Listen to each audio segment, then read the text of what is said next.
is meant for an adult audience. Loveline may contain sexually oriented content.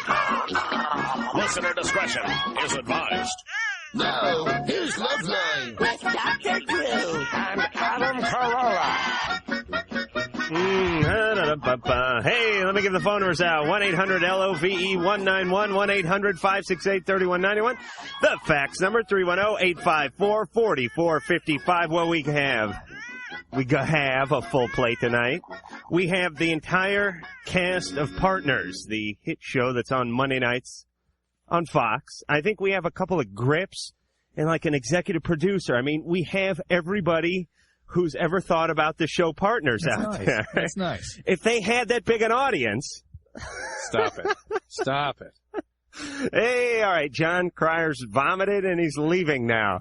He's just trashed the studio.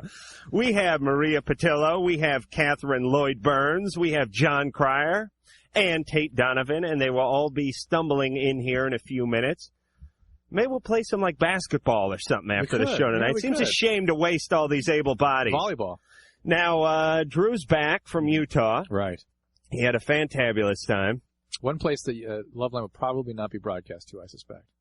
Because of the Mormon factor? Yeah. M factor? Yeah. Yeah, pretty nice, great place, great people. Pretty uptight town? Yeah. Uh-huh. Yeah. Now, what do you think? I have no problem with that. I have no problem with that. They handle it. They've got great values. They handle things well out there. Sure. Family. Sure. Yeah. Are they racist, though? Don't you kind of have to be racist? That is kind of one side problem with that whole thing.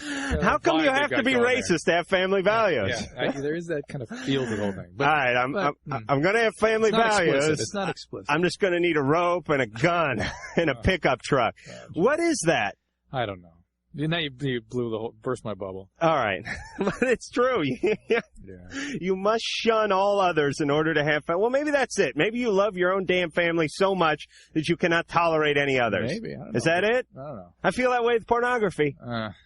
I shun all those who get... Yeah, speaking of pornography, let me say this. Yeah, I knew. Let me tell you. Go ahead. You missed a big day. Yeah, but... You missed a huge day. Yeah, I saw here. Okay, last week we had Dr. Dr. Mark in is going to here. Be replacing me how many nights a week now? Well, I said he did such a good job, and the response was so overwhelming. You with the triplets and the practice and God knows what else, the psychosomatic illnesses that you come up with each week, and plus all the vacations. Yeah. What's wrong with... I'm not saying... let's put him on once a week. I'm saying let's get rid of you once a week. I appreciate that. Let's just bring him on like on Wednesdays. Just to give you a break. Let you cool your jets. Let you, refill your tanks a little, Drew. Ladies and gentlemen, my friend, Carolla.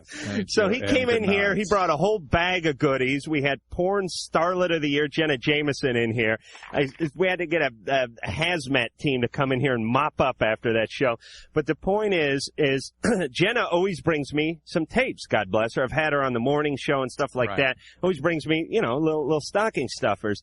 And horny one-nutted Mike over here, apparently the surgery didn't do anything to curtail the libido, wanted to borrow a couple of the tapes to make some dupes, as we call them in the business. That's illegal. I can't do that. Oh, yeah, he didn't do it, but free porn is basically Mike's battle cry. I've yet to pay for a porn movie. The point is this.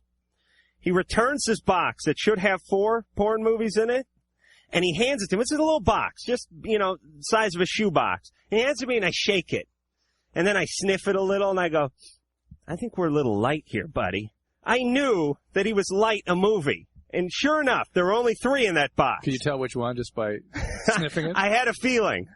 I think it was the kiss that's missing. It was a kiss? Because it felt like an Ass Master series. It felt a little light in the ass department, but Anal Invaders is there.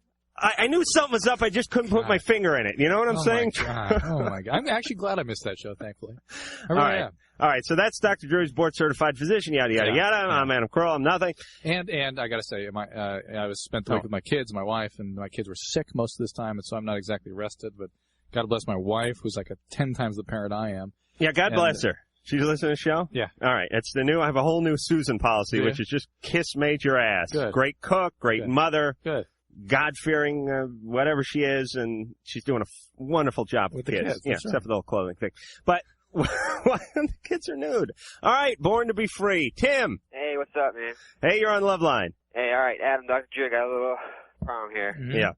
All right, well, just like, maybe about half an hour ago, my friend dropped me off at my house, and he's like, hey, Tim, come here, I have to tell you something.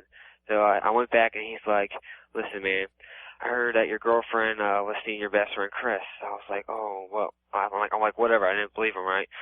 So I came in, and he's like, no. He's like, no, really, for real. So I came into my house, and I tried to call my best friend, Chris.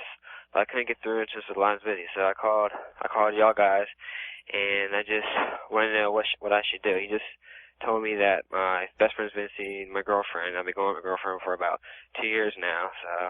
Yeah, what is he basing this on? Well, he said that he heard from somebody that they were seeing each other. Oh, well, if he heard from somebody, then you know it's true. But you know, that kind of stuff. No, it's not true. It may be true. There's only one way to substantiate this, Tim. Yeah. You know what that is? What? We got to go for the Loveline bat phone. Yeah, we do. Well, either the friend or your girlfriend's got to be contacted. All right, it doesn't matter which one you want to do. Well, let's talk to the horse. Really? Yes. No. Don't you think? You think she's going to lie? Well, but she might be offended by the allegation if it's wrong. The best friend. She doesn't even know what allegation means. That may be the case, but she still might be offended. I will crack her if she is lying like a pecan. All right. All right, Tim? So which one you want to go for? Tim, we want to go for the girl. All right, man. We're going to put you on hold. All right. All right. And the callers will take care. Yes, we certainly will. Manuel. Yeah. Hey, you're on Loveline. Good. How you guys doing? Good. We're all right. Good. Good to hear you back, Dr. Drew. Thank you, sir. Good. Yeah. Even though Adam doesn't want me here, it's good to know that somebody does. Well, you know, a change of it was a little good, but glad you're back. Yeah. Don't get me wrong, Manuel. I want someone here. Oh, yeah. No doubt. Yeah. Okay. By the way, Mark and Bruce, who filled in for me, are just great guys, excellent physicians, and I couldn't ask for better coverage. And let me just kiss the doctor's ass for 1 second here by saying these guys have done the show before. They were hand-picked by Drew. It's not like we just went over to some, Kaiser Permanente and yanked a couple of grunts off a gurney and threw them in here. You know what I mean? Right. It's not like any doctor can do this job. Thank you. Although they were real good. Anyway, go ahead, Manuel. Okay, Drew, I got a question for you. Yeah. It's dealing with me and my family. Right. I have 2 kids, 1 4-year-old and 1 2-year-old. Mm-hmm.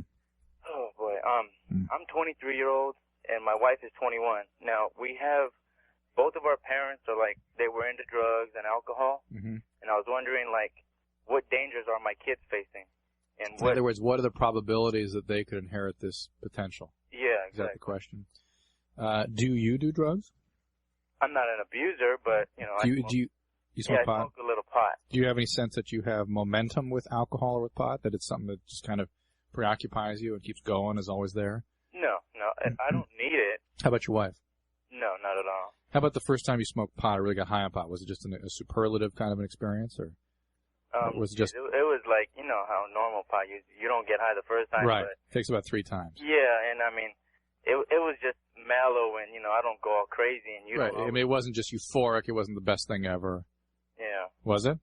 No. I mean, I think at tension times, it relieves... All right. All right. Here's the deal. Is that when somebody has a parent or both parents who have addictive disease, there's roughly a 50% probability that any given offspring of those parents could inherit the probability, the potential for getting addiction, okay? So just because your parents had addiction, it's only 50-50 that you can inherit that predisposition. Same is true for your wife. Okay. Now, it sounds like neither of you really have this biochemistry. I mean, you just don't describe the typical biological relationship with these substances, although I can't prove it. I can't be absolutely sure. Well, I can tell you that I'm smart enough off of their mistakes to go and do it. Emmanuel, but it's not about being smart or dumb. It's about having this gene, this genetic makeup. And then either one of you, if you happen to have had it, could have about a 50% probability of passing on to your kids. That means one of your 2 kids, or both, or neither, could have the potential. Well, the reason why I question this, because tonight I was having just a little drink. I mean, it's Sunday night, and I was having a drink, and my son, he don't know what it is, but he was like, give me some. And I was just concerned, I mean, here he is reaching for it, and he doesn't know what it is, and who knows what he's going to do. Yeah, but that's again, I can't make any conclusions based on that. I'll tell you one thing. Hyperactivity, attention deficit disorder, is a pretty reasonable marker for addictive disease in somebody with a biological background of that disease, so keep an eye out for that problem, okay? when your kids ends up with that, that's the time to begin to wonder if that may be the kid with the biology for addiction. And kids are going to do that. A 4-year-old would do that anyway, wouldn't he? They're preoccupied with what the parents are doing. I mean, their whole life is about the parents. I mean, that's everything to them. Right. And so if you're doing something, you have a relationship with alcohol and it's yucky to them, they're going to wonder what that's all about. Here's what I would do if I had kids. I would keep like a cage. No, that's a whole different thing I'm going to get into later. But I would keep pickled egg in my pocket or something like that. And each time I was doing something and he wanted some, I would do the sleight of hand thing and give him the pickled egg and let him take a bite out. And then he'd spit it out. Right. Then I figure after a year or so, he'd stop bothering you. And then a year after that, you wouldn't have to have any contact at all with him. And then you could both go and live your separate lives. For some reason I have trouble listening to you tonight. You're getting I'm sick. getting a cold, and I'm hearing my own self. It's not good, is it? It's not good. You making fun of me for being sick, Drew? God damn it! You're a doctor. You took a Hippocratic oath. Hey, look, I'll help you. You haven't asked me to help you get better. Right. Now that you make fun of me whenever I'm sick. I know. But that's because you're a doctor. All right. Now, if I got a microphone stuck in my ass or something, then you could make fun of me because I'm. Then I could help you. Oh, okay. Would you? No. Because I'll try. All right, what calls do you want to go to, Drew? Let's hook up Susan. Oh, okay. What was it? Eileen and Tim. Okay. Engineer Mike, God, you're wonderful. Tim. Yeah. There you are. Tim, the accuser. And Eileen? Yeah. Eileen? Yeah. How you doing? I'm fine. How are you? Okay, you're on Loveline. You know what Tim says. What does he say? Tim's friend says. Put on the velvet. Oh, okay. It's not time for the velvet yet. That's my Perry. This is Perry Mason it's time for velvet, please. Mike, can we have some velvety music here? Eileen? Uh-huh. Here's what's going on, sweetness. Apparently one of Tim's good buds found out a little information. About me? Yeah, a little something about you. And if it was only you, then that would have been okay, but it involved you and someone else. You and a good friend of Tim's. No.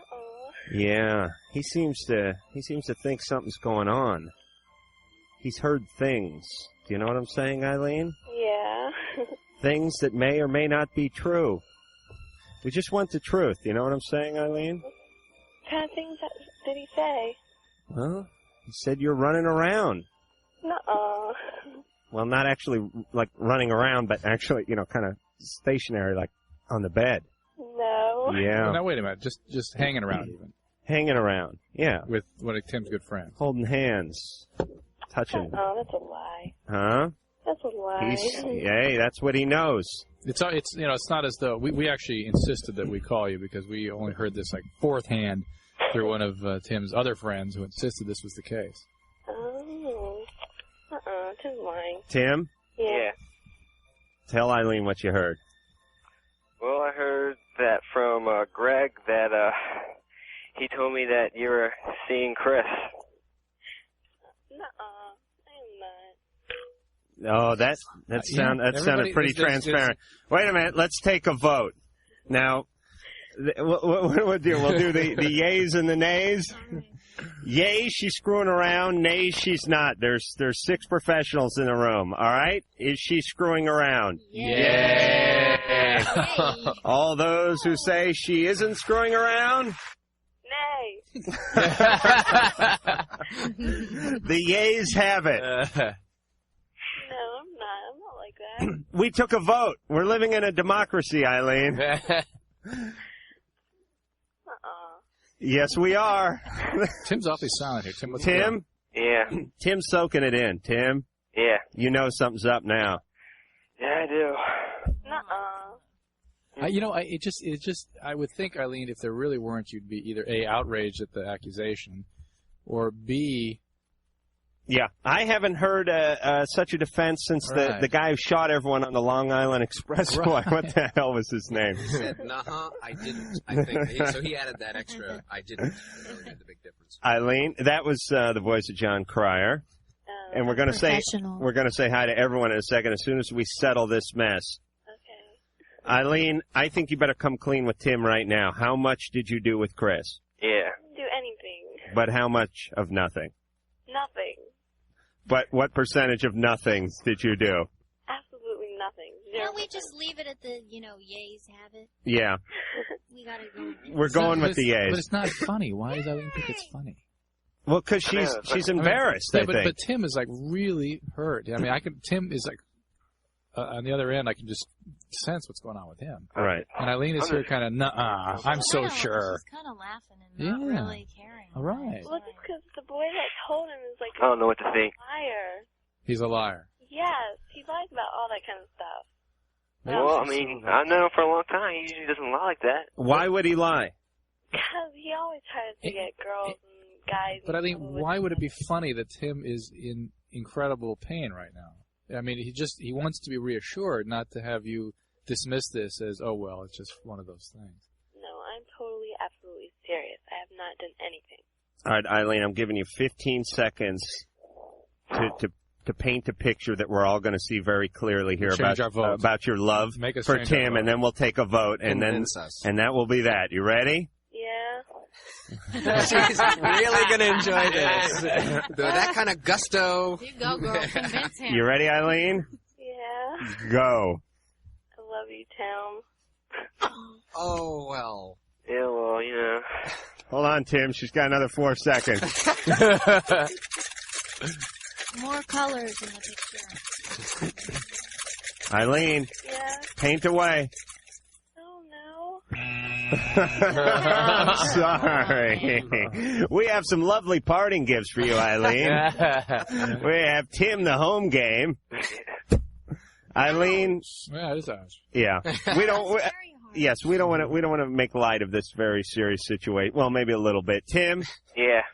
I don't know. This doesn't sound. I'll tell you what my take on this. This is lose-lose. Either she screwed around on you, or she didn't, and she just does not have enough wind in her sail when it comes to the relationship. I mean, if you know what I mean. I mean, this is not someone who is fighting for the relationship. Yeah. Am I right?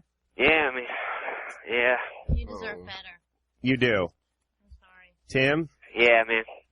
Well, it's hard to really get a real read in just a couple minutes over the radio, but I have to agree with Adam. It just doesn't sound right to me. And you got to go figure out what's going on. Have a real face-to-face, I'm going to talk. Yeah, lengthy meeting with this young lady and figure out what you. And my best friend, Chris. Well, figure out what you're doing with your relationship, where she's at. Maybe it is time for this thing to end. You seem like a really nice guy. Yeah, and Eileen seems like a nice girl. There's nothing wrong with that. All right, Drew. Come on. What? She did think something's wrong here. Something is wrong. Yeah, something's wrong. Right. Something's wrong with Eileen. All right. Adios. That's enough of that. The topic of today's show. Something's wrong. What's wrong with Eileen? All right. Well, the myriad of voices we hear now in the studio are Maria Patillo, Catherine Lloyd Burns, Jon Cryer, Tate Donovan, all from Partners, all from the hit Fox series Partners. Now, you guys have a very special episode coming up or anything like that? Every episode is very special. You know what I'm saying. You know, somebody has an eating disorder.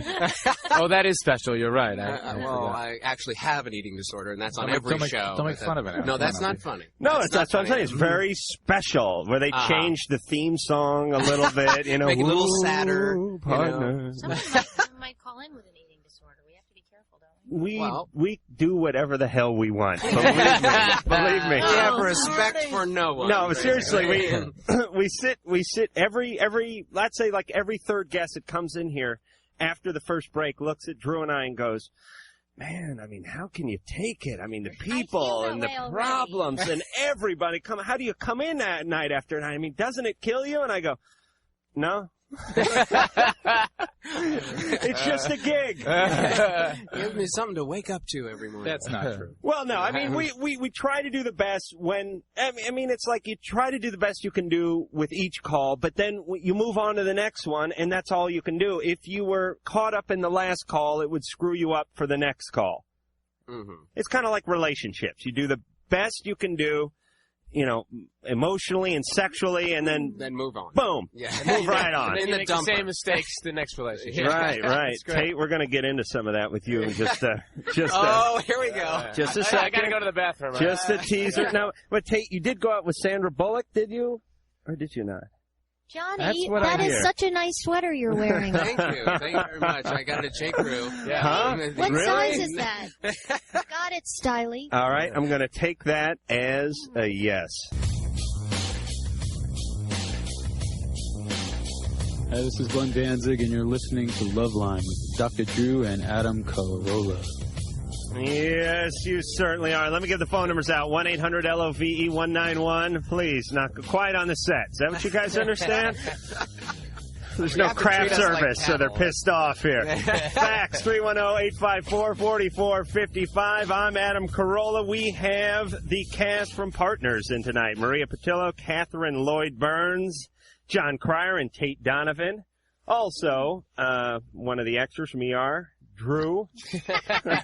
Doc Drew. He's You were so good on that show. Yeah, man, that was nice. What you did with that stethoscope, wow. The easily replaceable Dr. Drew is graced us with his presence tonight. That's not true? You have some... Following. Yeah, Yeah, he does? Oh, yeah, he's got triplets. He's got 3 followers. Speaking of following, how's the show going? How's the numbers? Is everything going good? Numbers are okay, but we have a rabid small constituency. Right. Yes, they're actually rabbits. They are actually rabbits. You have rabbit constituency. And the way rabbits work, you could have a big following soon. But no, but outside of the immediate family, there are... Yeah, you have that you have that Cagney and Lacey thing, right? What's They that? were a little overweight. A couple lesbians fighting crime. Right. No.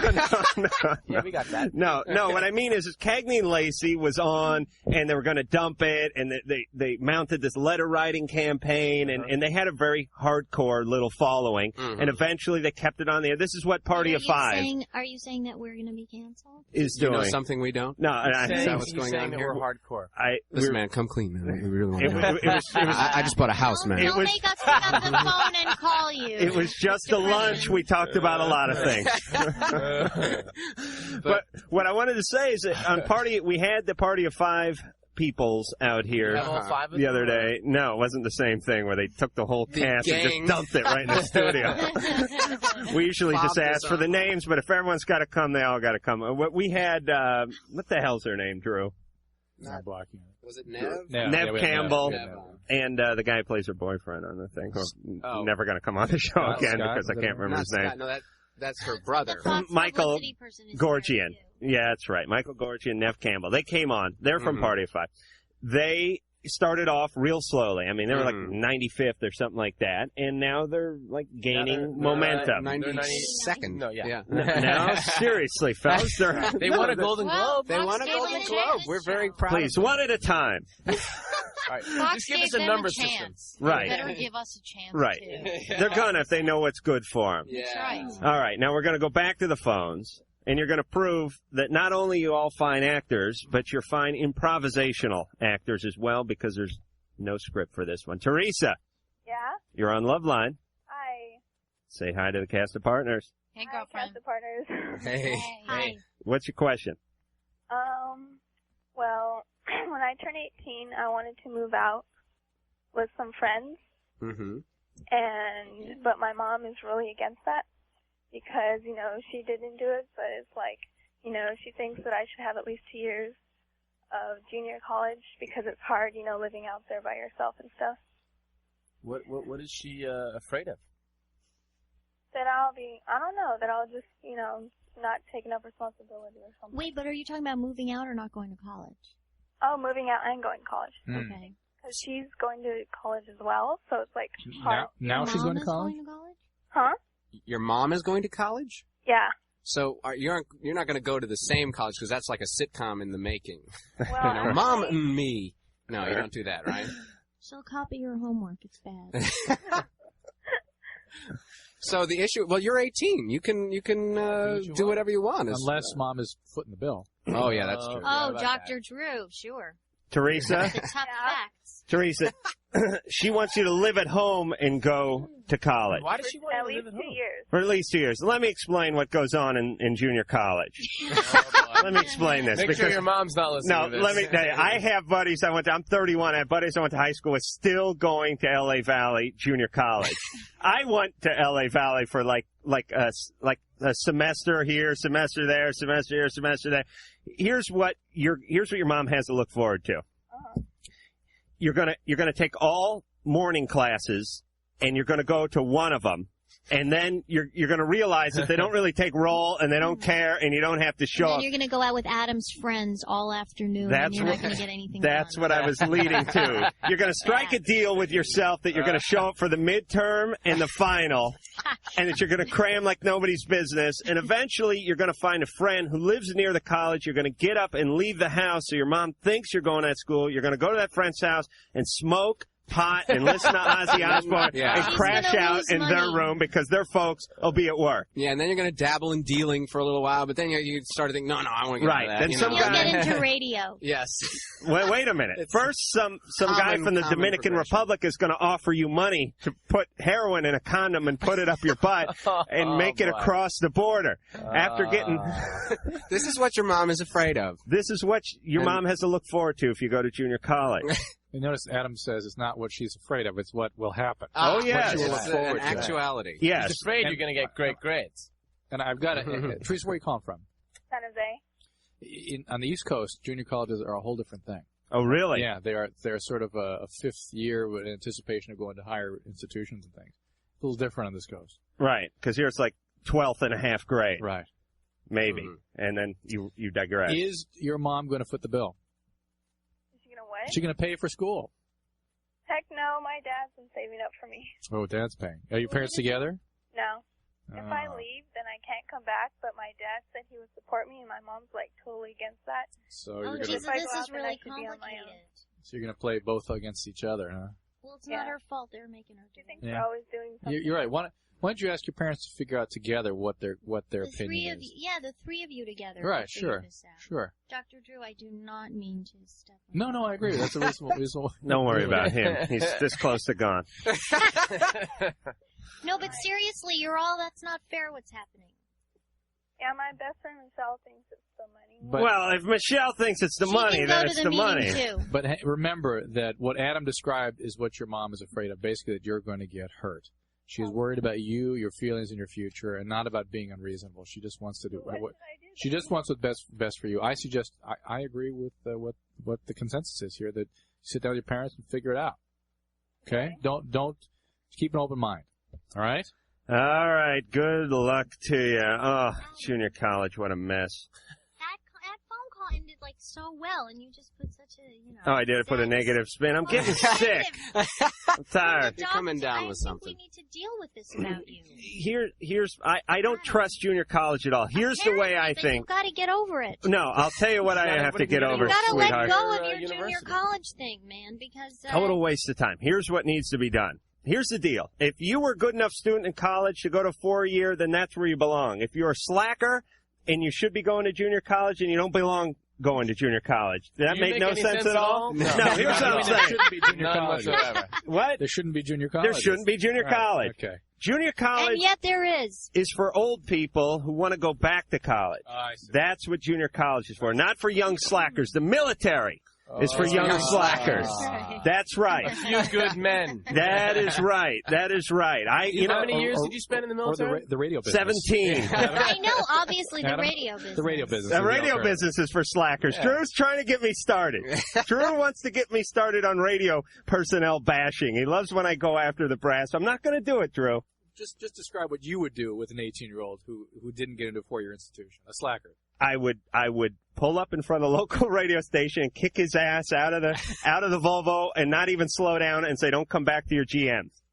And if he wasn't brain dead, he would be back in within a year. I hope they're all listening. Nothing wrong with radio. We just got a quick fax here. Dear Jon Cryer, is it true that You Ought to Know by Alanis Morissette is about you? Well, you know, Alanis and I had a lot of problems, and I thought that we had come to an agreement, but obviously not. A gag rule about the relationship. Seriously, you never saw her socially at all, I've did never you? seen. She's adorable. We saw her perform. We saw her perform, and she was great. But I never saw her socially. I did an impression of what her ex-boyfriend is probably doing at this point on MTV once, and I think that's where. Oh, that's where it came from. I felt though she was really dealing with you in the audience. She was. Yeah. She was. Really There was 18,000 yeah. people in the audience, but somehow there was a special thing between her and I. It was electricity. Well, she could have been weaned on Pretty in Pink and developed some sort of elaborate fantasy or something. As many do. Because but wait a minute. Let's get back to Tate, because I kind of put a teaser out there. Tate's got to put You're not on. going to get anything. I don't want to go anywhere. Relax. It ain't gonna happen. Please. Don't defend the men. They'll defend themselves. Okay. Okay, now round... Hey, beginning of round one. All right, now, Tate, now, Yes. Sandra Bullock went out a little bit. There's no harm in that, right? We're allowed to talk about that, aren't we? No. I'm sorry, there's a fly in my... So you went out. You had a couple of days. You went out and well, this is just what Maria, producer did you go Ann to whispered this in my ear before running the today? show. I'm gonna have to talk with producer. Now Actually, producer I Ann's pissed. dated Sandra Bullock, and she's writing songs about me now. Now producer Ann just goes, "Man, be careful." It's like giving your son like a weapon and telling him to sprint across house. Be careful. Watch out. Hey, officer, I told him to be careful. All right, so we're not going to get into the Sandra Bullock thing. That's We're not going to do it. We're not going to do it. Okay. All right. I mean, she was dating me, but she was trying to get me Right. close. We need to get to John. She was very hurt by Alanis Morissette, and it's just You guys ugly, and we can't just sort of even- passed around the cast like a joint at a Foghat concert. Yes, exactly. Okay, well, Joint at a Foghat concert. we may get a little Exactly, into metaphor. Jennifer Aniston when we come back. Oh, just jeez, you're just touching on all just Well, the you little, gotta- wait a little minute. landmine. Don't be Hold an on, a-hole. please. It is my job. Do you understand It's that? not your job. Do you You're supposed to be understand? helping young people. Oh, screw with the their kids. problems. Listen. I came here to help kids. We're doing All right, we'll this get for to the kids. We'll have like a whole kids help shotgun, we're like the all- last like 3 minutes. We'll just blast through 40. And we'll go. Stop blaming your parents. Next. Stop blaming your parents. Put down the bong. Pick up a Bible. Next. We're all older than you. We came here to say something. All right. We'll get into who the girls are dating too. Is all right? Is that fair? You All right. don't want to do that either. We'll get into everything when we come back.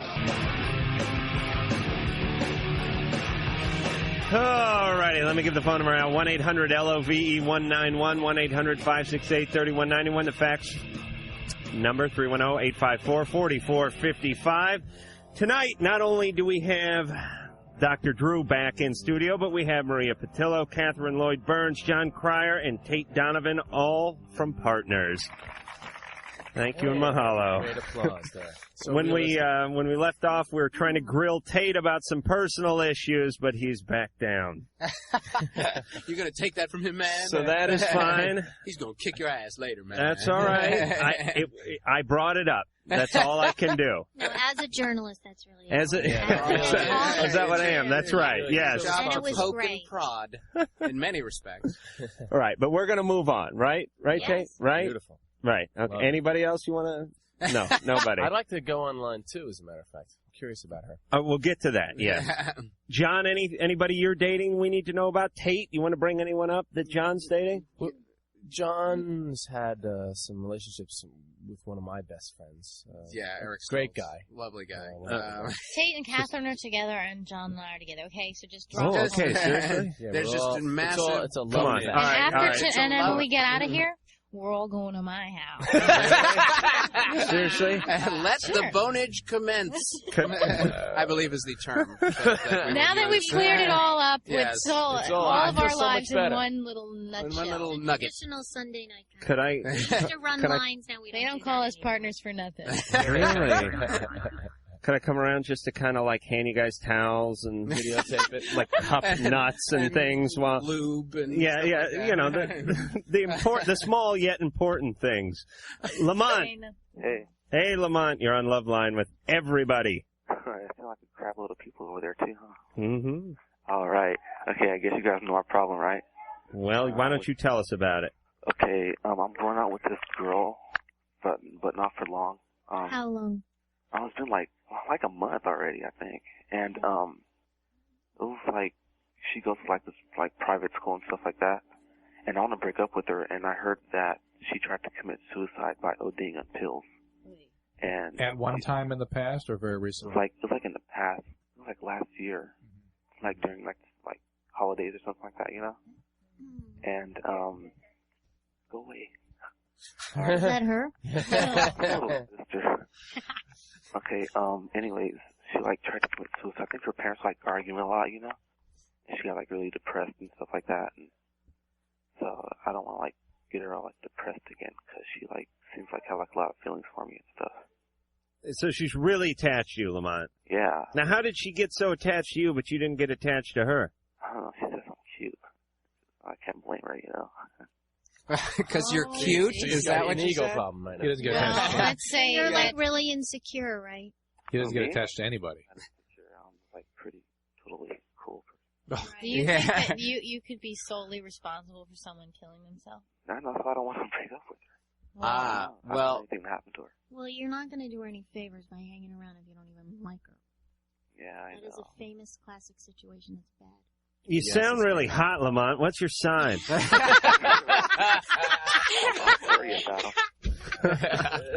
No, but she's obviously very vulnerable, you know, if she's having family problems or whatever, and that's probably why she's, you know, attached herself to you, you know, and well, and because he's like really special, and because he's a pretty cool person. Does that mean a pretty cool person, or that you're pretty and cool, or in pink? You get cold. He's got a pretty mouth. All right, you guys. Let's deal with Lamont. Drew's here. We just got him in a gunny sack, and we're about to drop him in the river on the way out. We're all going out to eat Cuban on the. Just gonna see how deep a grave you guys dig for yourself. All right, so Lamont, even though you're full of yourself, you're still a nice guy in the sense that you do care about her. Yeah. And you don't want her to do anything stupid. And she has a history of this sort of activity. Yeah, it is not predictable that kind of a behavior will manifest again, unless you know for a fact that she's getting very depressed again. Okay? I think you have to be honest with her. She may get depressed. She may have problems as a result of losing this relationship, but the longer you stay in the relationship, the more intense those problems are going to be. And you cannot be responsible for her emotional condition, especially when you have no commitment to the relationship. And do you know if she got help after she made her first attempt? I don't think she did because Well, I like the other time. Maybe you can be a good. Take aspirin or nothing like that. What? Her friends don't even let her take aspirin. Okay, well, alert her friends that this is going to happen so she can gather some support around her. Encourage her to be, you know, to get on and maybe even get some help if she's having feeling problems. But get out. Get out. Get away. Don't linger. Don't linger and get it over with. And you're not doing her any favor by sticking around. Okay? Okay, Adam. Yeah. You know that thing you played that night with like Mark, Dr. Mark was there, the gynecologist? What thing? That thing at the end of the show, like that. The speculum. Oh, the taps when we were talking about Drew? Let's talk to Mr. Speculum? Yeah. It was a speculum. The gynecological minute hosted by Hal Holbrook. So you know that thing? Guys like really miss Drew or whatever. Oh, yeah. Oh, yeah. Oh, no! Lamont! Sure, it all comes back to Lamont you now. ratting me out. They played drops of things that they Stuff pulled like out this of, makes me sick. Yeah, like that. Play a good one. No, wait a minute. Now, At least have the decency to wait till I'm out of town. Please. If you're going to do that This stuff was the anyway. night you were off and they I was had a away. sub-doctor in? Yeah. And you chose a gynecologist? Yes. You could have chosen any kind of No, I chose a professional? gynecologist and a porn star, so I was like wrapped You in. were happy. Did they know each other? They would work together. No, but he had worked with some celebrities, but I couldn't get it out of him. Wow. Much like our friend Tate over here. Doing a little bit of his own work on the celebrity circuit, but we won't get into that. The point is, Drew, is now people, including the cast of Partners, want to know what I was doing to you while you were gone. And I put a curse on that Lamont for bringing it up and ratting me out. But while you're gone, I did a little homage to Drew, and Engineer homage yeah. montage. And Mike, if we could turn Drew's frickin' mic off, please, Engineer Mike. Yes, here we go. Let's just hear it. You're overweight. Pee on this stick for me. This guy is an asshole. Can I say that? If anything, I want to be dominated. Do the peyote one, Mike. Come on, seriously. That is the best one. All right. When I was 19, I ate about 4 boiled peyote buttons and stayed up all night but felt no effect. This guy is an asshole. Can I say that? These are things taken totally out of context. Oh, no. I could tell they were dubbed together. No, we just had, I was wired. I was hot. You know, they taped the mic to me. You're not as hot as Lamont. Because he's a pretty cool person. He certainly is. Leah, Joanne, and John. Hi. Hi. All right, good. We have 14 people on the show now. Cool. We can figure it out together. Who wants to be the spokesman of the 3? I'll go. Yes, who's going to be Mo? I'll be Leah. Leah'll be Mo? Yeah. All right, go ahead. You be the stooge that talks. Go ahead. Okay. Well, we've got this friend, and he's a real nutcase. And actually, he's not our friend anymore. We just kind of cut off our friendship. But we're not really sure what to do. Well, see, he does really strange stuff, like he's obsessed with his dead sister that never existed, if you can believe that. What's wrong with that? I don't get it. I know. What is he doing? He tells lies Oh, constantly. he's He told us that way he is. Tate may have dated her, by the way. We're not sure. We couldn't get it out of him. If she existed, he may have dated her. She didn't exist. What other kinds of delusions does he carry about? Oh, God. He's a compulsive. Run over by a street sweeper. In what context does he say these things? He gets people to believe them, and they do. He starts out telling believable lies, Right. and then they turn into these tall tales. Is he somebody that is a friend of yours? He used to be. All right, we used to do everything together, okay? Yeah. We used to be really good friends, Mm-hmm. and then all of a What sudden... happened to him? Huh? What happened to him? He's crazy. Well, what happened? Did something happen to him? No, Who nothing knows? happened to him. I don't know. He thinks he was abducted by a UFO. Yeah. You know what, guys? You're dealing with somebody who has an illness, okay? And what the illness is, I can't tell for sure just by talking to you guys. But if he genuinely believes these things you're calling lies, he may have schizophrenia. He may be manic depressive. He may have been. Hey, listen, he doesn't believe them. He'll tell us he lies, and then he'll admit that he lied. But then, like 5 months later, he'll start like lying the same lies again. He may not know. He may, or he has some severe personality disorder. Whatever the circumstance. You're dealing with somebody who is in a lot of pain, who's a sick person, who needs help and guidance and getting to help so he can get better. You guys, if you were his friend, if you really cared about the guy one time, if there's a vestige of any feeling you have for him, get him to somebody who can get him the help he needs, because this sounds like somebody who is really troubled. And it may be biological, could even be a medical illness. Jonathan, tell him what he's doing to you. Well, see, this is the strange part. That's not the biggest problem. He's spreading rumors around about me. He seems, well, all of a sudden he just started hanging out with another group of people, and once in a while he would come up and say hi, and then... Is he doing drugs? No, I don't think so. All right, well, wait a minute. Let me just jump in here as a voice of reason. Oh, please, Adam. This guy could have a tumor the size of a golf ball in his head, and you guys are picking on it. You know what I mean? Did you hear what Drew said? He could have a legitimate medical problem. Yeah, and for you guys to have expectations of him as a regular person, as like someone like you, is not fair, because if he has a problem. He may once again reconstitute. There may be ways to make him get better, but put your feelings aside. The feelings that he's generating, and you put them aside, get him to somebody who can help him, and you may get your old friend back. But don't you think that they should finish telling whatever he's doing? I think they're concerned about it. All right, one more wacky quick story. Make it fast, John. Spreading rumors. Okay. Nah, you know what? I'm nixing that story.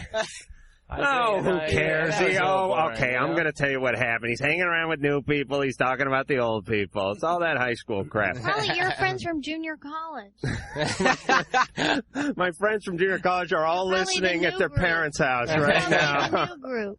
They're in bunk beds going, Ma, it's 9. What about the Ovaltine? Ma, can I borrow your bike to go to Valley College tomorrow? I don't want to be late for my ceramics and co-ed softball. All right, but John played a character called Ducky Boy in Pretty in Pink. He was a misunderstood. There was no boy guy. in it. It was Ducky or Duck Man. Duck There was Man. no boy Ducky involved. Boy? There wasn't a With Ducky this Boy? weird semi-gay connotation, Ducky Boy Jeez, you thing. went to an interesting place with I know. that, huh? I'm not really defensive, isn't he? I don't know what you're talking about. He wasn't underage. I don't know what you're talking about. The point is, well, geez, look at the way the guy dressed with the hair up like Yes. it was Denny Terrio hair and dressing like an interior designer. I mean, come on. Mm-hmm. The point is he was a quirky guy. He was very quirky. He was misunderstood. Yes. He needed love. He needed love. He didn't need to be. They didn't need his friends. He needed Molly Ringwald to call into some radio show and make fun of him. Mm-hmm. He needed attention. Do you relate to this character at all? No. He needed to be taken to the proper authorities. Yeah, but it sounds like he's got something physiological. Oh, this guy's a nutball. There's no doubt about that. I'm just saying Ducky Boy. I just was trying to make a segue into talking about Ducky Boy. Thank No you. one else to do. No, he did it really Speaking well, of by the way. maniacs, didn't you play one once? No, yeah, he was. High school's weird. Everybody, everybody's hyper aware of their social standing in high school. So whenever somebody says something about you, it's like, oh my God, they said that about me. Right. Oh my God. Right. So then you in turn say something about that Yes, person, and they even the score, and it's like no one even knows who started anymore. And when we get back, And then you graduate. we're going to talk. Yeah, and then you go to junior college, and then you pick up a bong, and then you move into your folks' garage, and you put down that bad rust-colored carpet in there, and you get yourself like a AC/DC poster, and the rest is history. And we'll be back after this.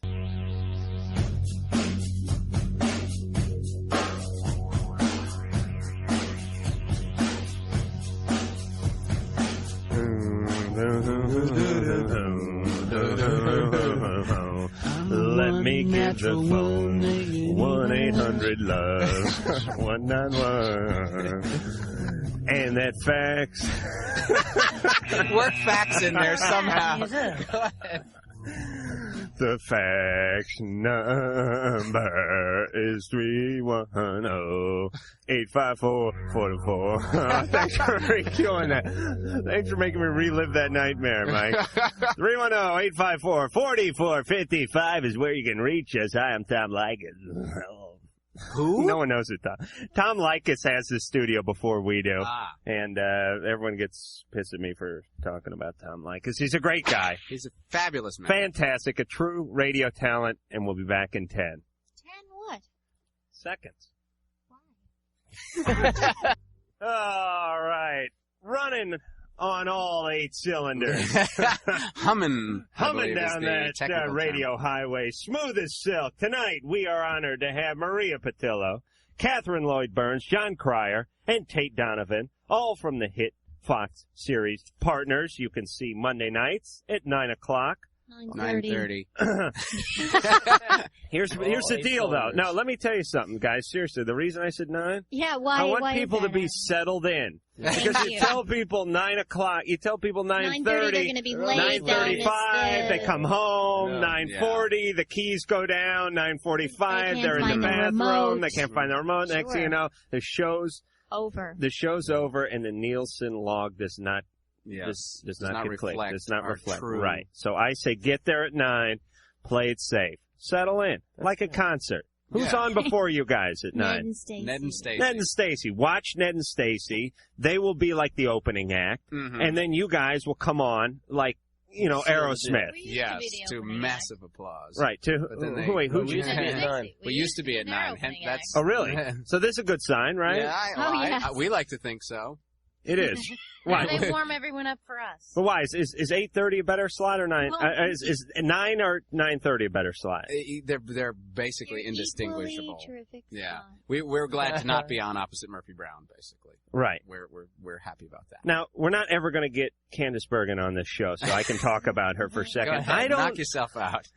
I don't get it with her fully. I mean, I think she's real nice looking for her age, and I think she's Drew, just spit up. a decent actress. Decent, but not a real strong comedic actress. As a matter of fact, she sort of bugs me a little comedically. And you know what? I'm sure that you don't bug anybody. Well, yeah, but that's with your comments. First off, first off, she makes 3 billion times what I make, so I don't have to be that good. Aha. I'm not saying you're not good. But, all right, I'm abrasive. Maybe I am abrasive. All right, that's fine. And maybe I'm offensive, but that's my job. But her job is to be funny and likable. Aha. You see? Mhm. That's where the difference is. And she comedically rubs you the wrong way occasionally. Yeah, well, I don't get it. She gets nominated for the Emmys year after year and all that, and She wins and she wins. constantly. And here's what it is. Seriously. Now, I know you guys are, you're in like that with the whole Hollywood scene, and God forbid you should dish a little dirt on some of your own. But really, she is real funny for someone who shouldn't be doing comedy.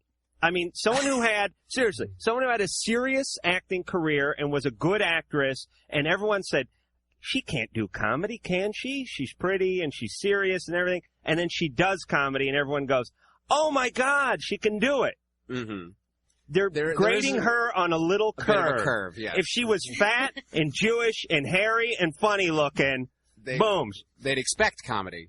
But Right. She's real good Yes. for a nice-looking blonde lady who had a career series. There all are right? some people that they just love to give awards to. Like Kelsey Grammer is terrific. He's a terrific performer, obviously, but he's winning like every year. Right. And I'm tired of it, frankly. Right. I'm furious. Don't worry, this down periscope will bring him right down there. Slap him right down the earth. Don't worry about it. Extremely talented and really, really brilliant. Oh, but don't how try many to- years? don't try to does he say have to that. win? Friend of And a yours, close Johnny, personal right? friend. And the world's largest forehead. You can play football on his forehead. It's very handy.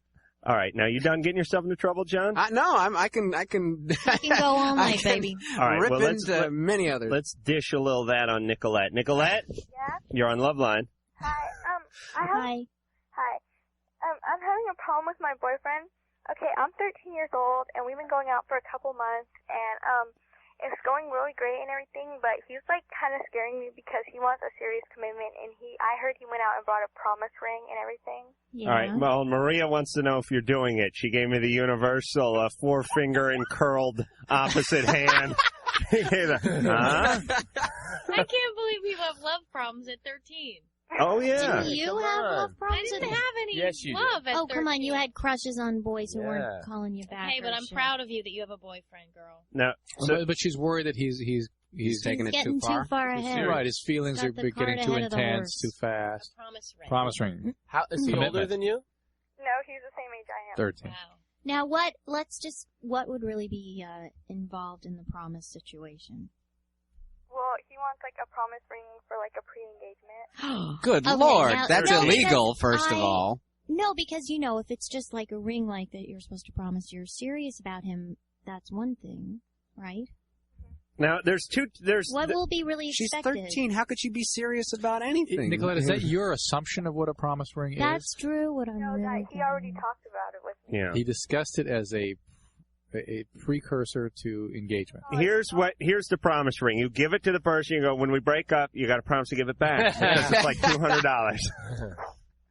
Couldn't he give you like a promise windbreaker or something to kind of get started off? Nicolette? What does a promise ring mean? Nicolette? It's when you're too young to get engaged. I always thought it was just something that you just agreed to have a close, committed relationship, basically. Right? Mhm. Do you want to have that kind of relationship with him? Well, I don't know because I don't want to like. What did you tell him when he came up with this? Michael, we're too young. What are you thinking? And he was just saying like, he doesn't want anyone else, and he's going on, and I'm lost. Mm. Well, Mm-hmm. I was just like, I don't want to hurt him, like Right. I don't want to like lose him by saying no, but I don't want to like make a commitment. Nicolette sounds very sincere. And it's very sensible, if I may say so. And mature. And mature. And kind of pretty. No, So but pretty. really, wait, let's not. Witty and pretty and gay. Guys, come What? on, she's talking to us here. Oh, you know what? Adam, I don't want to get in another fight with you. Now listen. Oh, I would crush you like a beer terror. can. She's wiry. She's wiry. Adam. You don't wanna... She is Now scrappy. listen, I am scrappy. Hey, I think you got to tell him, once again, how you feel. Yeah, because it's not, if you keep something that's under false pretenses, it's not really like you have it. Nicolette, right? you're very clear on what your desires are with the relationship. You express it clearly. You got to make sure he hears it and keep saying it till he does. All right? And remember that if he doesn't go for it, you didn't really do so badly because, you know, it's no good if he's hanging up on me now. Okay, stop. We've had enough of you. If you let the bird fly away, the bird comes back, and wait a minute, then it like... If he didn't like it, he's not worth it anymore. Right. That's not, what is that? because it's a lie. That's logic. This is love. Oh, yes. Yes. That's the problem with love. Sorry. I was doing the love boat. All right, we're getting punchy. Let's all try to focus. Yeah, can we focus, You guys are fixating on Cuban food. That's your problem. And 13-year-olds, it ain't right. Ian, you're on Loveline. Hello, everybody. Hello. I have a question. Two actually. I got mono like last August. Mm-hmm. Oh man, I had that years ago. Ugh. And I was wondering if I could still give it to like a girl. No. No, I can't give it to anybody. No. You sound disappointed. Oh. He couldn't afford the promise ring. Maybe but you here's can give her some something mono. else. Give her the gift that keeps on giving. And then I have another question. Can you be like immune to pot? What does that mean? Like, don't get like screwed up by it? Because I've smoked it out 3 times now. Yeah. And each time I haven't felt anything at all. Most people take at least 3 times to sort of prime the pump, you know, before you actually. Adam, are you peeing? No, this is true that it takes several exposures before you condition your brain to have the positive reinforcing effects of that drug. Most people don't get that much out of it. Okay. Some people, and it's always those people with the biological background of alcoholism, and it's only a subset of those, have this tremendous euphoric response to it. And they too take 3 to 5 exposures before they ever really. Now, Drew, what if you're like where I'm at, where you're scraping resins out of the pump? Is that a good place to be? And have been for years. Yes. That's You're great. in junior college. give That's up. where you are Honestly. at that point. Yeah, Ian, it has nothing to do with the mononucleosis. So. All right. Alrighty. Lay off the weed. There. I've done my bit for the night. All right. Catherine. Yeah? What call do you want to take, Miss Responsibility? This, okay. Yes, I'm turning the screen I'd toward go you. for 5. Go for 5. She certainly did. Well, Maria's really wanting me to go for 5. So. All right, we'll go for 5. Alfred, Yeah. you're on Maria Loveline. wants to help. Hey, how's it going, guys? Good. Hey, what's up? I got a question for the doctor. Yeah, but you're going to get everybody else because they've selected you for this call. Okay. You have been selected. The thing is, I got a problem. I've been dating this girl for about maybe 2 months or so, and well, we have sex and everything, like say 5 times a week, and just the past say 2-3 days, I was unable to get an erection, and I was wondering if that's normal or. All right. Don't let him answer this question. You don't want Adam talking to you Kate about it. Donovan is I'm going to gonna help answer you. this question. Go. He's gonna tell you. You came to the right guy. Are you having do you want to have sex with her? Yes. And do you are there some sort of unresolved issues maybe going on? Are you sort of like, is there something you want to say to her? Are you feeling funny about something else? Well, I guess she might have to work things out with her husband, with her ex-boyfriend. Oh. So, See, I was dating a girl who told me right before sex. By the way, the last guy I was with had the biggest penis I've ever seen, and this, of course, caused all manner of trouble. She told you this? Yes, she told me that. Huge mistake. Huge and I know, mistake. I saw you at the stall. You have a tremendous penis. Thank you. But still, it did not. It was not in the same league apparently.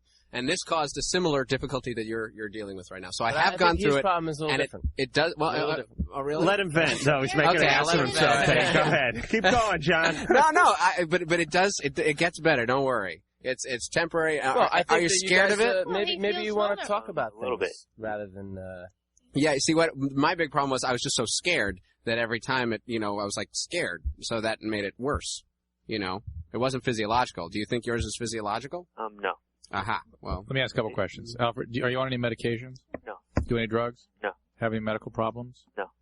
Then these guys are probably right. And the great denominator in all this is anxiety. And that is to say, if you're fearful, if you're frightened, even if it's on a subconscious level that something is troubling you, that is counterproductive to normal sexual functioning, and things will not work. And then once they don't work, you obsess about them not working next time, and just that anxiety makes it not work again. So you really have to take the focus off of that and just get into the relationship. Hopefully your girlfriend will be supportive of this whole problem, and it'll sort of go away, as John says, slowly by itself. It does, trust me. All right, Alfred. Okay. Good luck with the See, now, schwanz. everybody makes fun of me here because I'm opening up Yeah, and that's letting right. you people see a certain side of me. I'm sorry. And then, well, good. Okay. Now, No, all right, I can move on Let now. me reset. We have the cast from Partners here tonight. We have Puny Penis John, who was telling us, Jon Cryer was Tiny saying that wiener, his I penis believe. was dwarfed by his girlfriend's My ex? previous No, ex. not by Ex. my. Yes, by my. Now, how does this slip out? Figuratively. How did she bring it up? We know how yours came out. How but does the but what penis I'm saying is did you slip guys out? have a couple of drinks and you got onto the topic of penis girth, or you know what I mean? Because sometimes No, I don't guys think women. have some Women have no responsibility. idea how men feel Feel about it. about And that they're stuff. just like, oh, you don't know, you don't understand. It really hurt. It was terrible. I hated it. It would be like a guy Meanwhile, saying- guys are just going, Right. I don't. Yeah, and then, it's like, and then he used to pull it out, and he flogged me with it. And I really hate it, and you're like, oh God, no, no. It would be like a guy saying, "Oh, geez, my last girlfriend had the best breast." Yeah. You know, Right. it's like Yeah. it's weird. No. They feel really weird. They don't understand. I did. I've told this story before. I had an ex-girlfriend that said, we're just like in the mall, and we're just like, I don't know what the hell, we're like past a mannequin that was hung or something, and she went, oh yeah, I've had like every kind of penis. I had like small ones and big ones. I'm like, oh, Shaped like a pretzel. She didn't mean she'd been with like 300 men or anything. She just meant, you know, she covered all the shapes. she'd been with like a really small one and like a real big one. But I was just sitting there going, I know I'm screwing with the curve here. I know I missed the cutoff. I didn't make it into the, I'm an upright. I'm not a grand. That is the scale. But you I've sound heard. just as good. So women, thank you. Women. Tate and I making up, by the way. No. You're pretty much you're around the bend. I'm never coming back.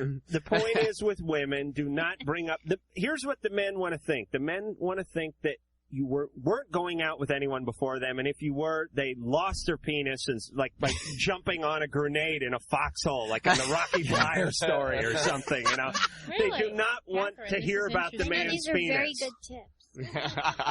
Usually it the really first is. thing I do is, talk about someone else's penis. On a Don't. first date or it's not Oh, you good. work it in a first date? I try to. Hi, my name's You know, Catherine. like pull it out of your purse and go, Right. let me stir that drink for you. All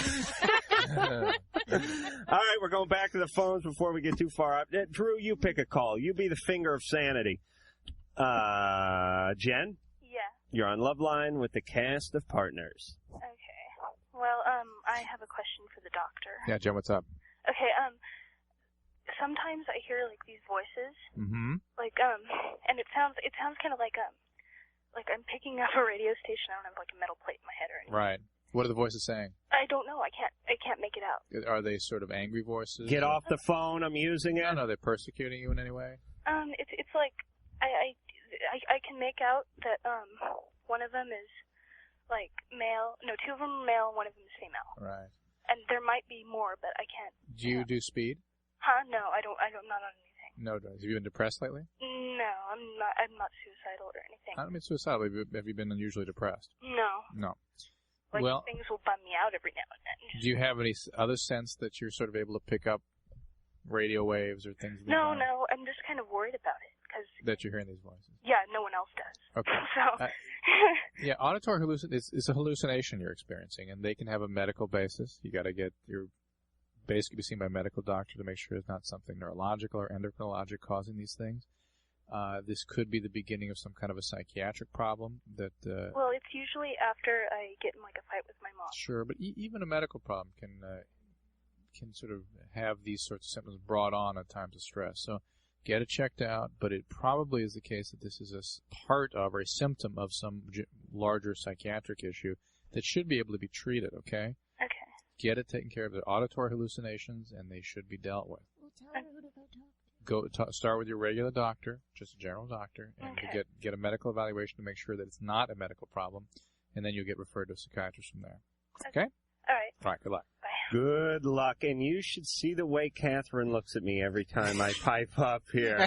You're really making me self-conscious now. Sorry, but I feel bad about these things. Oh, she'll be fine. I can sense the real medically important calls. Oh, really? She'll be fine. She'll run that right off. She'll just shake it off. Yeah, she'll be fine. She'll be fine with that. Amy. Hello. Hey, you're on Loveline. Yeah, I've been going out with this guy for like a year, and we're engaged. You don't sound very happy. We waited 7 months before we started having sex, and we have sex now, like 10 times a week. Mm-hmm. And I haven't had an orgasm. Is there something wrong with me? Well, maybe just for wanting to get married. But I was just reading. Huh? How old are you? I'm 18. Were you a virgin before this relationship? No. Did you have orgasms?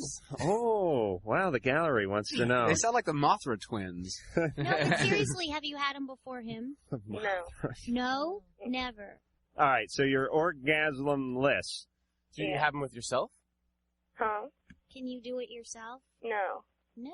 Mm-hmm. Oh, you should try it with yourself first. Yeah, then you'll be fine. You just got to figure out how to do it. You'll do it. You'll like it. You'll keep doing it. Catherine, any special technique? I mean, not necessarily that you use on yourself. Not Oral seriously, sex. anything? I can't. It's hard to say. You do oral sex on yourself? Not on yourself. You got a lizard or something? I mean, I have a variety of pets. She treats herself very nicely, okay? And I think That's all I can really say. All right. No, but seriously, you never had it, so once you do, you're going to make sure you keep having it. Yeah, That's my and opinion. if you keep like being ashamed that you haven't, it's gonna maybe Yeah, get be worse. patient with yourself. So yeah, just experiment. I with have your man. Does he know that you never had one? Yeah, I talked to him about it. Oh, that's Well, great. maybe, how did that make you feel embarrassed? Was that hard to tell him that? Yeah. does he do the oral thing on you? Yeah. He does. Mhm. Well, he's trying. Help him out. Help He's in him there out. swinging. Tell him what feels good and what doesn't. And Yeah, that's a big thing. Tell him when men he's doing totally the right need to thing, be because instructed we have no for- clue. Yeah, but here's what you do, by the way, because a lot of women are self-conscious. I mean, they don't want to go. They don't want to be like the guys landing a plane on a carrier deck. No, this way. No, you're good. You're good. No, you're off. No, I mean, you want to be like that, but here's what you do, because a lot of ladies, they don't want to tell the guy. And again, men are very sensitive. Men will freak out if you go, oh, yeah, that's the way I'm used to it. Yeah. That's there. No, that's the spot. That's the ticket right there. I think men love to hear that. Yeah, but they don't want to hear. They don't want to hear like. They don't want to hear think that's how they're Johnny old, used to that do this it. is Yeah. They- Here's what they want. You give a little like. You do the grunt thing. Like The you grunt go. thing is You go like. Well, no, but then, Oh, but yeah. then, And they then could guide be a little. You have to use be the more guide. blunt with guys. I think I need more bluntness. Yeah. Because, You do? because That is good. Because Keep sometimes that. it's you're irritating me. I'm watching Family Feud. No, but Our use the survey guy's head like says- you use a mouse on your computer. That's what it is. That's You very use true. it, position the thing Drew, around, Drew get it moving. just said that was right, but wait, perhaps a book might be helpful. clock. Oh, I thought you were like Get him bingo. out of this. I thought you were like the mouse. No, guy. are you kidding? I want him to Are you stop. kidding? We're He doesn't- done. He doesn't agree with the word No, I no, said. You just do the mouse Look thing. at that. All right. We're running late. I'm trying to do a show here, Drew. Not everything falls into your little time frame. Hey, there goes your high horse. Get on it. There it goes. Okay, he's going to be replaced. I'm sorry for that. She just needs to. I think. Right. Don't concentrate on like the result of getting the orgasm. Have a good experience with them, and don't be concerned if you have it or not. I mean, Right, do you like okay. what you're doing so far? I got rid of her. We're That's running out of helpful. time. Okay. Oh, please, Catherine, please. You're making. I'm going to second guess everything I say now for weeks because of you. All right, that is Catherine Lloyd Burns. That's just Catherine Burns. I'm leaving the Lloyd out. Forget that. That's Maria Patillo, Jon Cryer, Tay Donovan, all from Partners. I want to thank you guys for coming in tonight. It's on at 9:30. Yes. On Monday evenings. That is tomorrow night. Everyone should go out and see that. We got a on great one Fox. on Monday, actually. Really funny We show. thank you for coming in tonight, and we'll be back.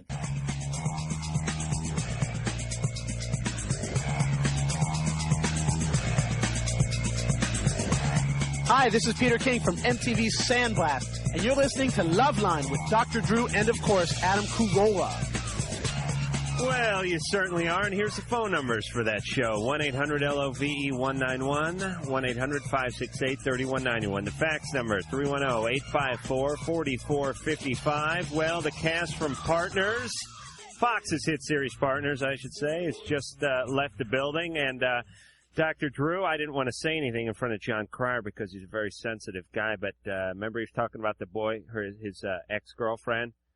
Right. Said that her boyfriend before him had a tremendous penis. Right. That was me. Ah. Yeah. Yeah, I'm impressed. Hey, what do you mean I'm serious? Luann. Hi. Hi, you're on Loveline. Okay, this is kind of weird. I've been seeing this guy for probably a little over a month, and the other night he had spent the night at my house, had fallen asleep before me. I was almost asleep, and I had my back turned towards him. In his sleep, I mean, I'm positive he was asleep. With one hand, he held my head down, and with like the other hand, in a fist, like punched me really, really hard in the neck. Wow. Like, and then just rolled back over. You ever think that maybe you deserved it, Luann? No, of course not. Okay. Wow, that's a strange behavior. I mean, it was, and I'm positive that he wasn't awake. Did you tell him? No, I was so freaked out, I didn't, This guy isn't Jan Michael Vincent, is it? No. Okay. Has he? Does he have any kind of post-traumatic stress things? Anything happened to him ever that? I don't know, probably, but I mean. Like what? He's an odd one. Huh. Well, odd what? He wears socks that don't match, or odd he likes to, kill school-age girls? God, I hope he's not an axe murderer, but I mean. You know what's amazing? I mean, you probably know more about your car before you bought it than you do about this guy who you're spending all this time with and sleeping with. Yeah. I mean, come on. You should know the person first before you involve him. Coming from Drew, who got some on the first date, by the way. You knew I was going to bring that up. Drew, about halfway into that, Drew's little mind went, oh, crap, I hope he doesn't bring up that getting laid on the first date stuff. And about halfway into it, I went, oh, yeah, this is going to be great. Can't wait till he's done. You off the soapbox, Mr. Get Laid on the first date? This guy's scoring like Gretzky. But he's a really nice guy when he's awake. He's a nice guy when he's awake. Wait a minute. I want to just explore that statement. Just hold on, Luann. I've never heard that before. He's a really nice guy when he's awake. Obviously, the sleep thing is a problem, but I mean, he's never ever showed any violent tendencies towards me, ever. All right, listen. Never been anything but overly, really, really nice. All right, that's a compensation thing. He's just setting you up for when he falls asleep and beats crap at it. But listen, Luann, it could be, first off, when you're dreaming, it's not like he was necessarily having a dream about you or dream about any woman, for that matter. He could have been having a dream that, he was in some military, bunk bed or something, and a missile was coming into the barracks or something. You don't know what was going on. He could have been on a pirate ship. It could have been a seizure, for gosh sakes. I mean, it could be any number of things. But I'm just concerned that you have the sense that he's got something wrong with him, and you don't want to know. You don't. I mean, it was weird. It wasn't like a mistake, kind of. Look, Luann, I'm just find out more about the guy. That's all I'm saying. Just find out more about the guy. I think he's pretty much. Is that okay, Adam? Am I allowed to give that kind of advice? I don't know, Drew. I guess it's okay for you to talk once in a while about certain subjects pertaining to internal medicine, but Luann? Yes. Couldn't you sleep with like a lunch tray over your back or something like that? I mean, something solid. He won't be coming over again. Okay. Oh, he won't? No. Okay, but did you wake him up and say, hey, what were you dreaming about? No, because if I would have woke him up, I wanted to kill him. I mean, I was just, just the fact that I was so freaked out and he just rolled back over. Mm-hmm. All right. I know it's hard not to take it personally when you're lying there trying to achieve REM and some guy goes upside your head with a closed fist, but I mean, I would really say that this guy probably was having some dream about something bizarre, right. And it wouldn't matter who it was who was next to him in bed. But to have that kind of dream does bring up some question about his makeup. There's his general makeup, yeah. Yes, and we're not talking about eyeliner either. Yeah, okay, good. All right, you hip? I'm hip. You know the lingo. Okay, cool. All right, good night. Jerry. Yeah. Hey, you're on Loveline. Oh, wow. Hey.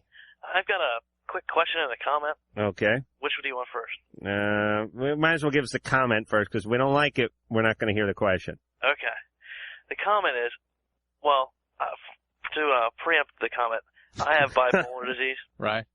And I hear all these people call up your show and whine about how, bad their life is because they're manic depressive.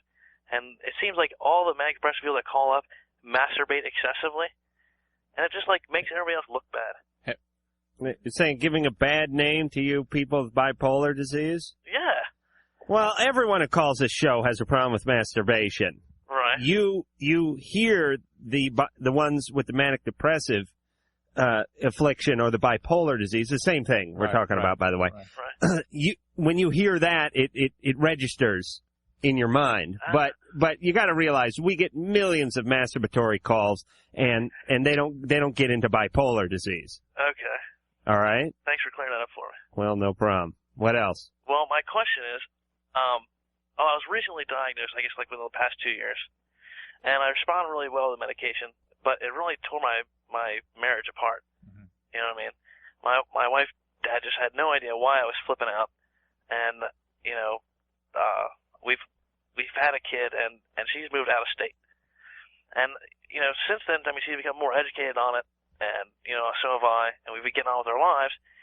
But it seems like I don't know if should I continue to pursue this relationship or? Yes. Why not? You have a kid.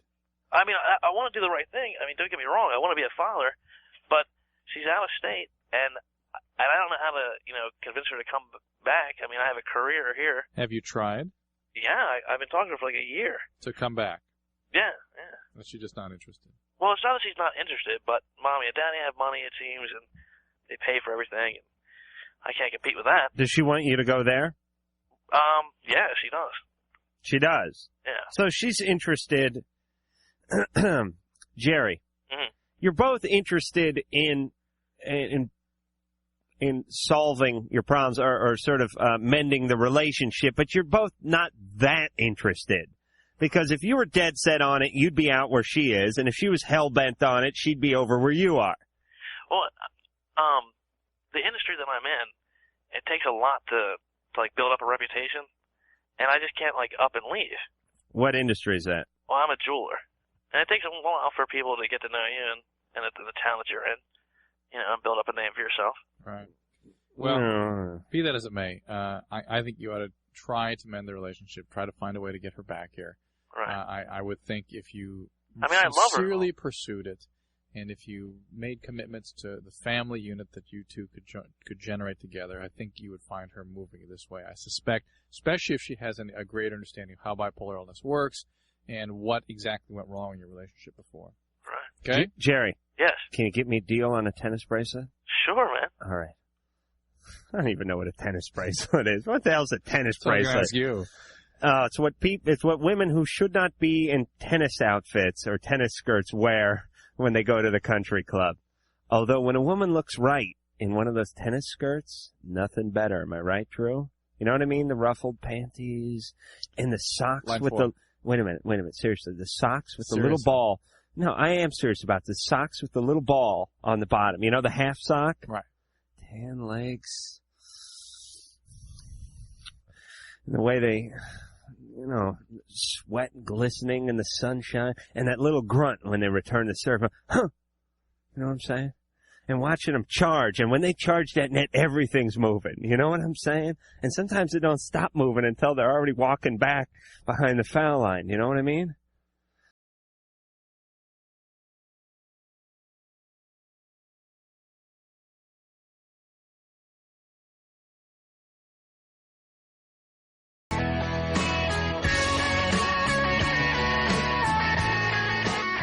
Let me give the phone numbers out. 1-800-LOVE-191, 1-800-568-3191. The fax number, 310-854-4455. I'm Adam Carolla. He is Dr. Drew. He's a board-certified physician and addiction medicine specialist.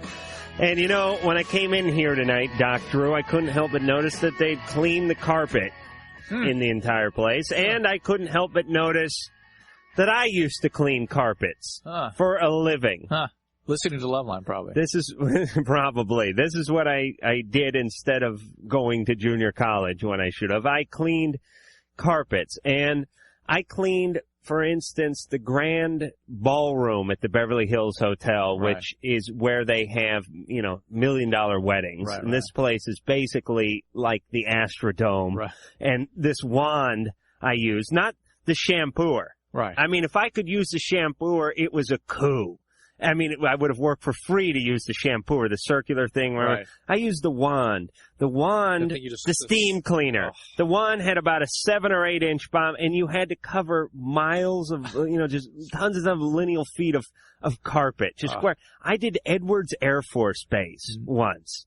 Edwards Air Force Base. Where the shuttle lands. I guess where the shuttle lands. I didn't go out and do the tarmac or anything, but I mean, I did. It's essentially they have an airport there. It is not a large airport, but just an airport. Right. Just miles of carpet. I mean, it was just me and this wand, and you just open up the door and you'd just be looking at carpet as far as you could see, and You've had a fascinating life. Carpet cleaning. No worse job. But here I am today. Oh, thank God. I'm forgetting about all this atheist BS. I'm going right to the Bible. I thank my Maker. Chris. Hi, hey, I was just wondering. I went to the doctor a while ago, and he told me that I had 3 testicles instead of just plain old 2. 3 testicles? Honestly, Chris, I've never really heard of that. Really? Really? I mean, I'm not going to say it can't happen. I mean, how did he determine that? Well, he told me I had this thing called, epididymitis. Oh, that's not 3 testicles. Well, yeah, I know, but he found out I had 3 that way. Did he get an ultrasound or something? I don't know. He did some type of test to check it out, but he found out that I did have 3, and he said the third one is working okay. Well, where were you when he was doing these tests? You didn't, mail your nuts in to the hospital. No, I was in the doctor's office. What was the test?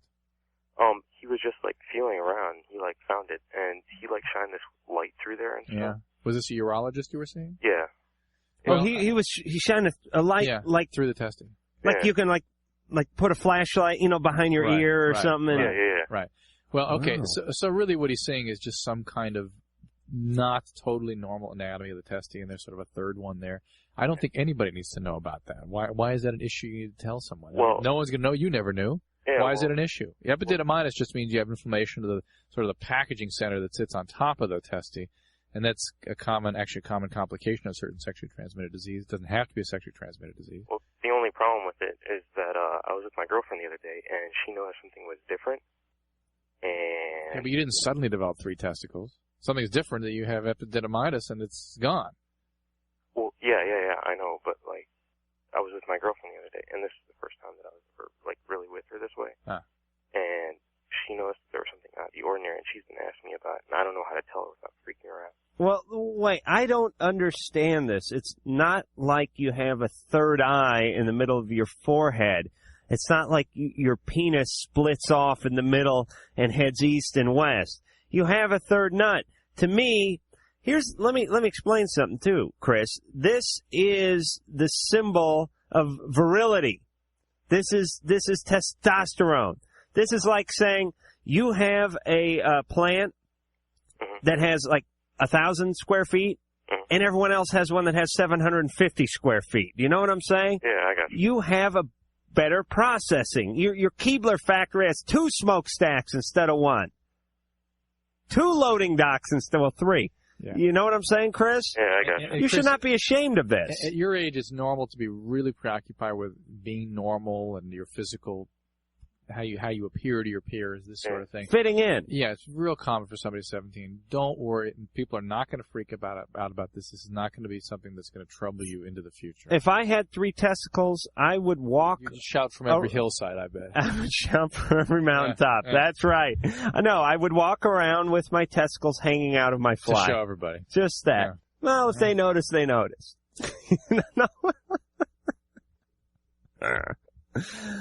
Oh, man. Hatton? Hello? Hatton. Hi, Dr. Drew. Hi, Adam. How do you say your name? Hatton. Oh, okay. That was right. What kind of name is that? It's Korean. Funky one? Okay. Yeah. What's up? Okay. Okay, I'm kind of going out with this guy. Not really going, well, we'll go out, you know, like kind of couple dating, but we're just kind of friends and getting to know each other and stuff. Right. It's like every time we go out, you know, I pay for everything, and I'm really sick of it, and you know, I don't know. Have you told him that? Have you told him that? No. No. Because, like, you know, we'll go to a restaurant or something, and he's always broke and stuff, and he'll, like, order an appetizer or something, you know. He's getting the surf and turf and the finest bottle of wine. Yeah, we went to the movies the other day, and I paid for him, and like, you know, his popcorn and everything. That's a little pathetic. I know, and he never pays for anything, and I'm really, like... Are you dating this guy, or are you just friends? Well, we're kind of dating, I guess. Then tell him it's just not acceptable to you. That it doesn't make you feel good. It doesn't say much about his commitment for the relationship, for you. If you want to split things, I mean, some people are comfortable with that. Yeah, going Dutch. Yeah, but still, the guy. You know, here's the way I think it should work, and this isn't always possible because sometimes the lady has money and sometimes the guy doesn't. But just the rule of thumb is going to Dutch, meaning splitting it, it's not all that romantic. Here's the way I think the dating thing should work. I think the guy should pay the majority of the time. And after the guy takes the girl out to dinner, maybe to a movie, maybe the next weekend pays for dinner, then after like 2 or 3 weeks or 3 or 4 weeks, the girl should pipe up and say, I'm taking you out to dinner tonight. And then the guy feels good because it's nice to be taken out to dinner. When you split everything down the middle, it's sterile. It's sterile. Yeah. Right? Right. But you're not even getting that. Yeah, and the real problem here is you should have spoken up earlier before you got so angry. Now you're angry, so when you tell him, you're gonna be overwhelming him with feeling and not just with the message that you don't find this acceptable. Is he a real pretty boy or something like that?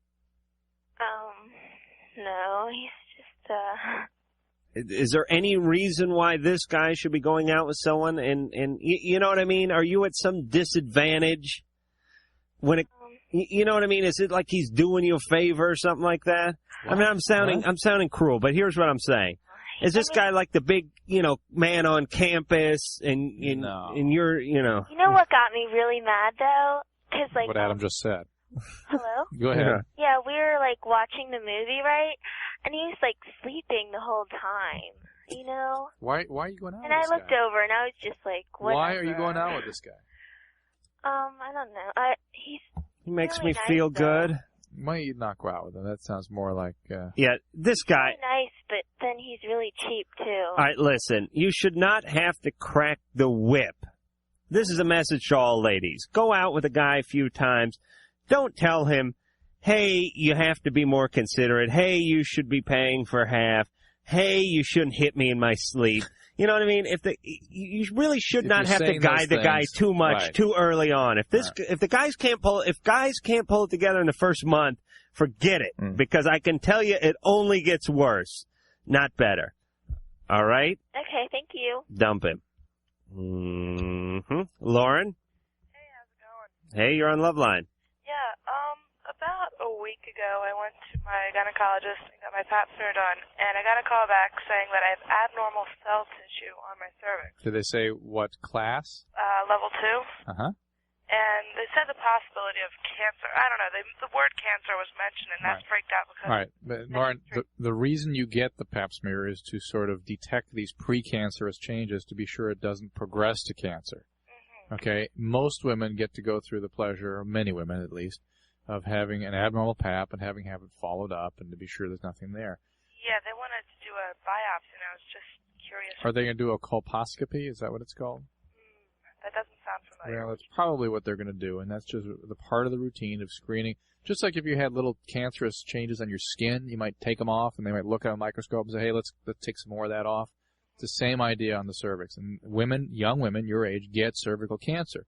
So you've got to stay really on top of it, get these things thoroughly taken care of, so this never progresses into a cancer. And in my family, cancer, Lauren, they didn't tell you have cancer. They told you abnormal pap. And this is going to make sure you don't get cancer, okay? Huh? I said, all right. Yeah, it's going to make sure you don't get cancer. Just so follow up on it. Make sure you get regular paps and follow their instructions, okay?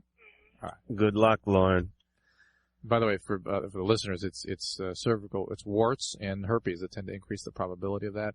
Having sex at a young age, multiple partners, all these things tend to increase your probability of developing cervical cancer. Let me say something I heard, not on cancer, but on the topic of vaginas. That was a smooth segue, wasn't it? It's just, yeah. It's so great to be back. Well, we talk a lot about women getting the yeast infection. Mm-hmm. Is that the papilloma? No, that's warts. What's the yeast? Canada. It's because you're going you're going north of the border, and that's what happens. Anyway, all right, I'm not going to work that in the joke. But here's the cold medicine. Here's the deal. The deal is, I'm real punchy tonight. They did tests, and they tried to figure out why certain women got these, and apparently this happens when you're younger. More often than when you're older, and some of the thing is they figure your body builds up immunity to this, but a lot of it came from the mouth of the partner, or it had to do with oral sex. Not necessarily that it was transmitted that way, but it was at least agitated or something. The number one reason was from oral sex. You have to get me that publication. Yeah, I want it too. No, I just heard it the other week, and I was thinking this is a good excuse for guys who don't want to be involved with that. Yeah. It really is. I love you too much to give you pleasure. No, I'm saying that to you, Drew. Thanks. Because you're pointing. Yeah, thanks. We got time for one more call before we go to break. I just see the word lesbian, so that's where I'm going. Max. Hello. How are you? Hey, Adam and Dr. Drew. Hi, Max. What's up? What's up, Max? We got about 45 seconds. Oh, okay. All right, I just need some advice real quick for this one. All right, I had a party at my house last night, okay? And ever since I moved in here, there's 2 bisexual women living down the street.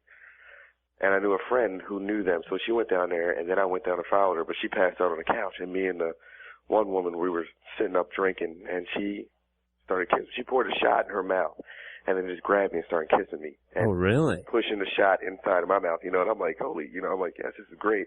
I was like, all right, well, give me another one. So she gave me another one. And she did it again. But then my friend walked through the door, and he wouldn't leave. But after he left about a half hour later.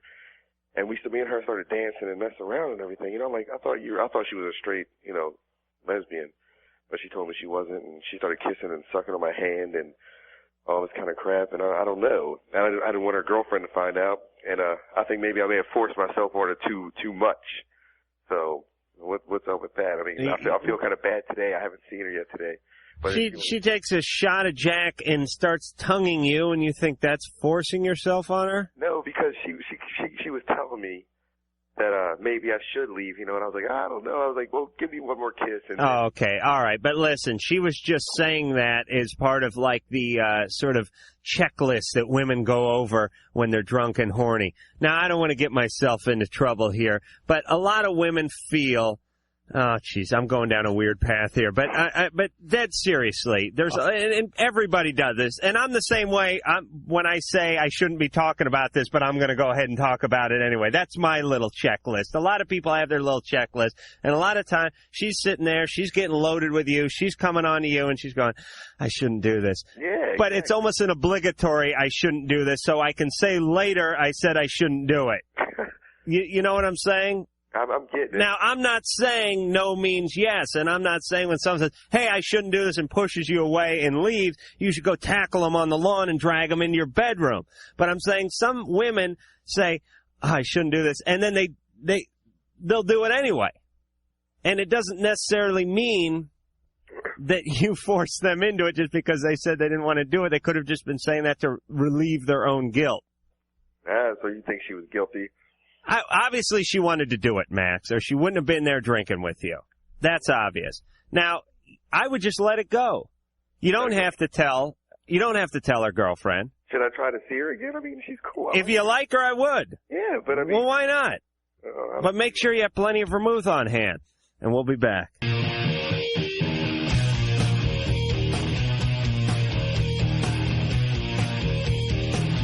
Well, hi and bye. Thanks for listening to Loveline. We appreciate it. We had a fun show tonight. We want to thank the people from Partners and all the people that made it possible here at Loveline, and we'll be talking to you tomorrow night. So that's it, then. You have been listening to Loveline. The opinions expressed on Loveline by Adam Carolla, Dr. Drew, or anyone are not necessarily ours. Be happy. Be happy. Happy, happy, happy. I'm happy. Loveline's producer is Ann Wilkins. Thank you.